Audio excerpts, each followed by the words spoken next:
Today I want to take you into a very personal journey, one that spans my time studying at Islamic College, the life-altering events on October 7, 2023, and the shocking realization that radical ideologies are not confined to the Middle East, but are reshaping the very institutions of the West. During my years at Islamic College in London, I had the privilege of speaking several times at the college's annual conference on Shi'a Islam and addressing congregations in Shi'a mosques across the UK. I also made it a practice to visit London twice a year to meet with Shi'a leaders and engage in ongoing dialogue. One of the most memorable opportunities came when I was invited to speak at Oxford University to a Shi'a campus group, an experience that highlighted how deeply my work had taken me into the heart of the Muslim academic and community life in the UK. I didn't just speak there, I also studied there, ultimately graduating with a Master of Arts degree in Islamic Studies from Islamic College. For a white American evangelical Christian, that was a unique and often stretching experience. The college was a place of genuine intellectual wrestling, where I encountered a wide spectrum of scholars, some ardently devoted to the Ayatollah Khomeini's revolutionary vision, others equally committed to resisting the regime. Amidst this diversity, my own research focused on Islamic feminism.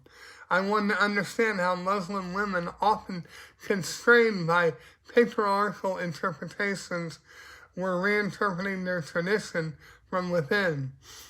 Taken together, my studies, research, and speaking engagements made this an enriching season of growth, dialogue, and expanded perspective. But fast forward to October 7, 2023. I boarded a flight from the United States to London. Somewhere over the Atlantic, our plane lost its Wi-Fi connection. I had no idea what was unfolding on the ground in Israel. When I landed at Heathrow Airport, my phone reconnected, and suddenly the news came flooding in. Hamas had launched one of the most brutal, coordinated terror attacks in recent history. The scale of the horror was unimaginable. Thousands murdered, hundreds taken hostage, and reports soon revealed something even darker: rape, gang rape, sexual mutilation, and violence deliberately staged before victims' families to maximize the trauma. There weren't isolated incidents, they were systemic, intentional, weaponized acts of terror. Needless to say, I didn't get much sleep that night, and the irony is that my scheduled task for the upcoming days was to meet with Shi'a leaders in London. But what really shook me wasn't just October 7th itself, it was October 8th.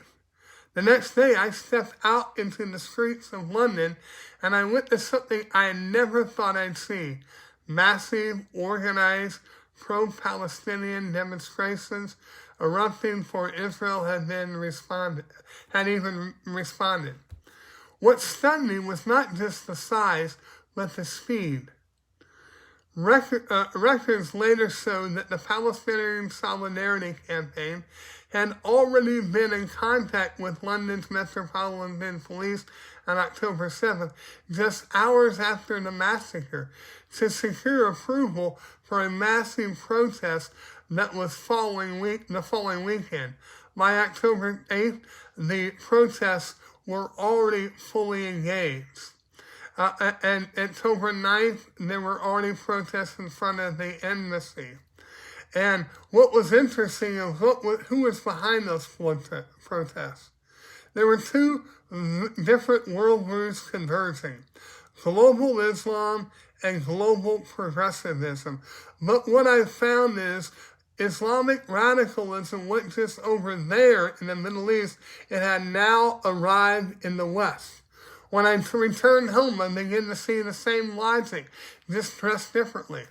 On the streets of London, the narrative was clear: Palestine versus Israel, oppressed versus oppressor. But on elite American campuses, I saw the same framing translated into academic terms: the global South versus Western imperialism, the marginalized versus the privileged. In both settings, Israel was cast as the oppressor and the West as the villain. The faces looked different, the language sounded different, but the driving energy came from the same two forces: global Islam and global progressivism. Elite universities were incubating this worldview. Critical race theory, post-colonial studies, and critical gender theory all trained students to see Western dishes not as gifts to humanity, but as systems of oppression that must be dismantled. Decolonization becomes the banner under which the West itself is delegitimized. And Israel, the so-called colonial settler project, is the perfect lightning rod for the anger. Sociologist Christian Smith helps us make sense of this book in his book, The Sacred Project of American Sociology. He argues that sociology by extension and much of academia is really animated by a sacred project to liberate people from all forms of oppression, inequality, and tradition, so that every individual can live as a completely autonomous and self-defining being. The project sacralizes values like equality and justice and diversity, turning them into unquestionable absolutes. And so when Hamas committed atrocities on October 7th, instead of universal condemnation, many elite students and faculty rationalized or even celebrated the violence as resistance. Why? Because in their sacred narrative, Palestinians represent the oppressed and Israel represents the oppressor. Therefore, any action, even arbitrary, can be justified. Now, here's the paradox. Progressive academics celebrate feminism, LGBTQ plus rights, and secularism. Radical Islam opposes them all. And yet these two movements converge in a strategic alliance. Why? Because they share a common enemy, the West. Both vilify Western civilization as corrupt, oppressive, and colonial.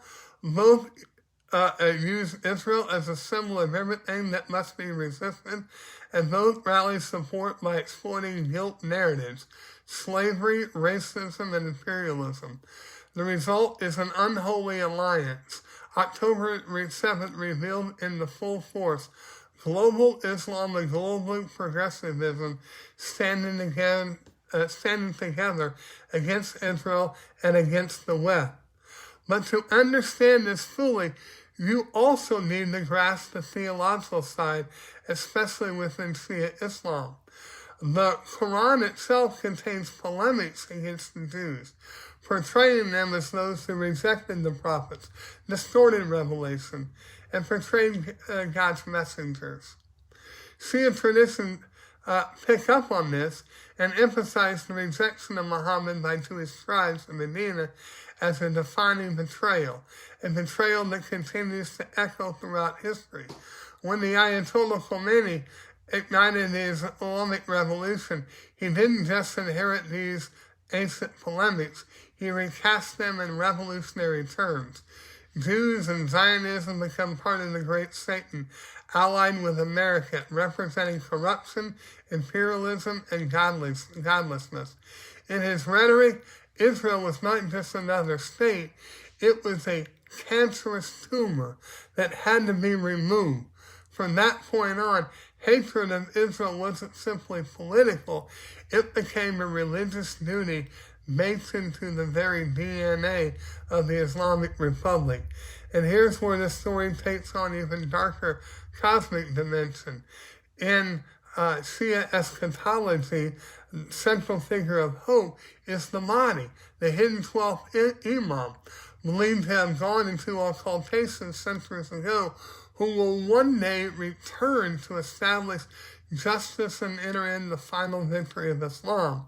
His coming is the climax of history, but in the same Shia narratives, Jews are cast as the enemies, forces of corruption and betrayal that must be overcome for the Mahdi to reign. Think about what this means. Anti-Semitism is no longer just prejudice or even a political tool. It becomes part of the apocalyptic drama of the end times. Israel isn't merely a rival state. It is framed as a cosmic obstacle standing in the way of God's final triumph. The destruction of Israel in this vision is just desirable. It's divinely necessary.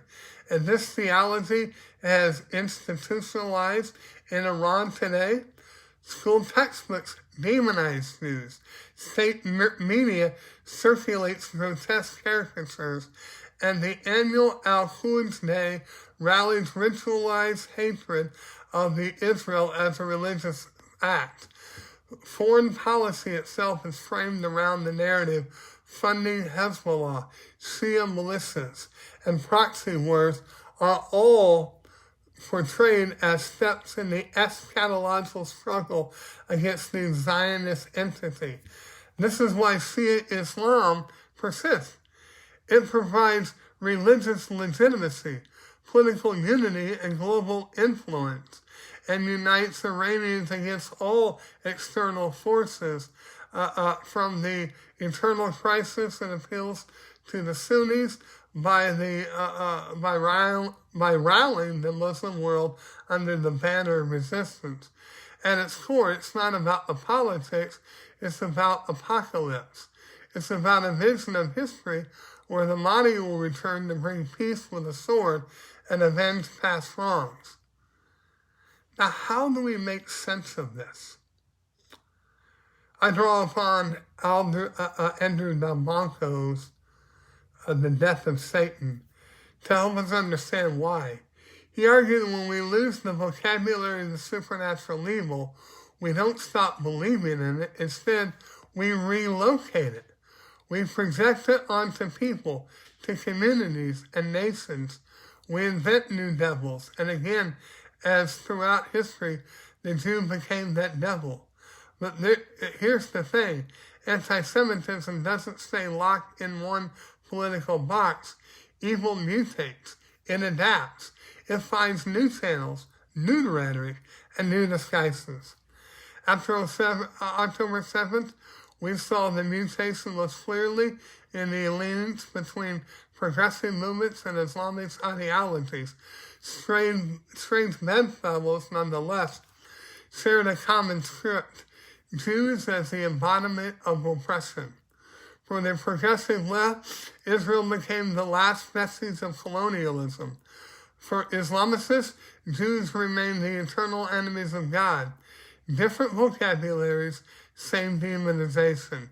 But we may be mistaken to think it's only the woke left or the Islamist rhetoric. Evil has mutated on the other side too.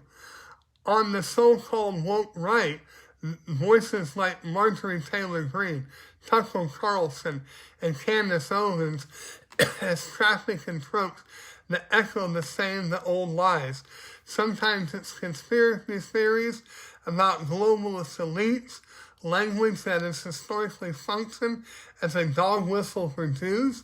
Sometimes it's open minimization of anti-Semitism or the embrace of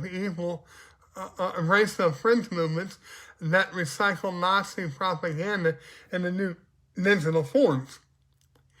Evil is opportunistic. It doesn't care if it wears a kippah in a campus protest or a red MAGA hat on a rally stage. It mutates, and the Jew, time and again, becomes the symbolic host onto which evil is projected. That's what makes October 7th so revealing. We didn't just see evil in the slaughter itself, we saw it in the responses.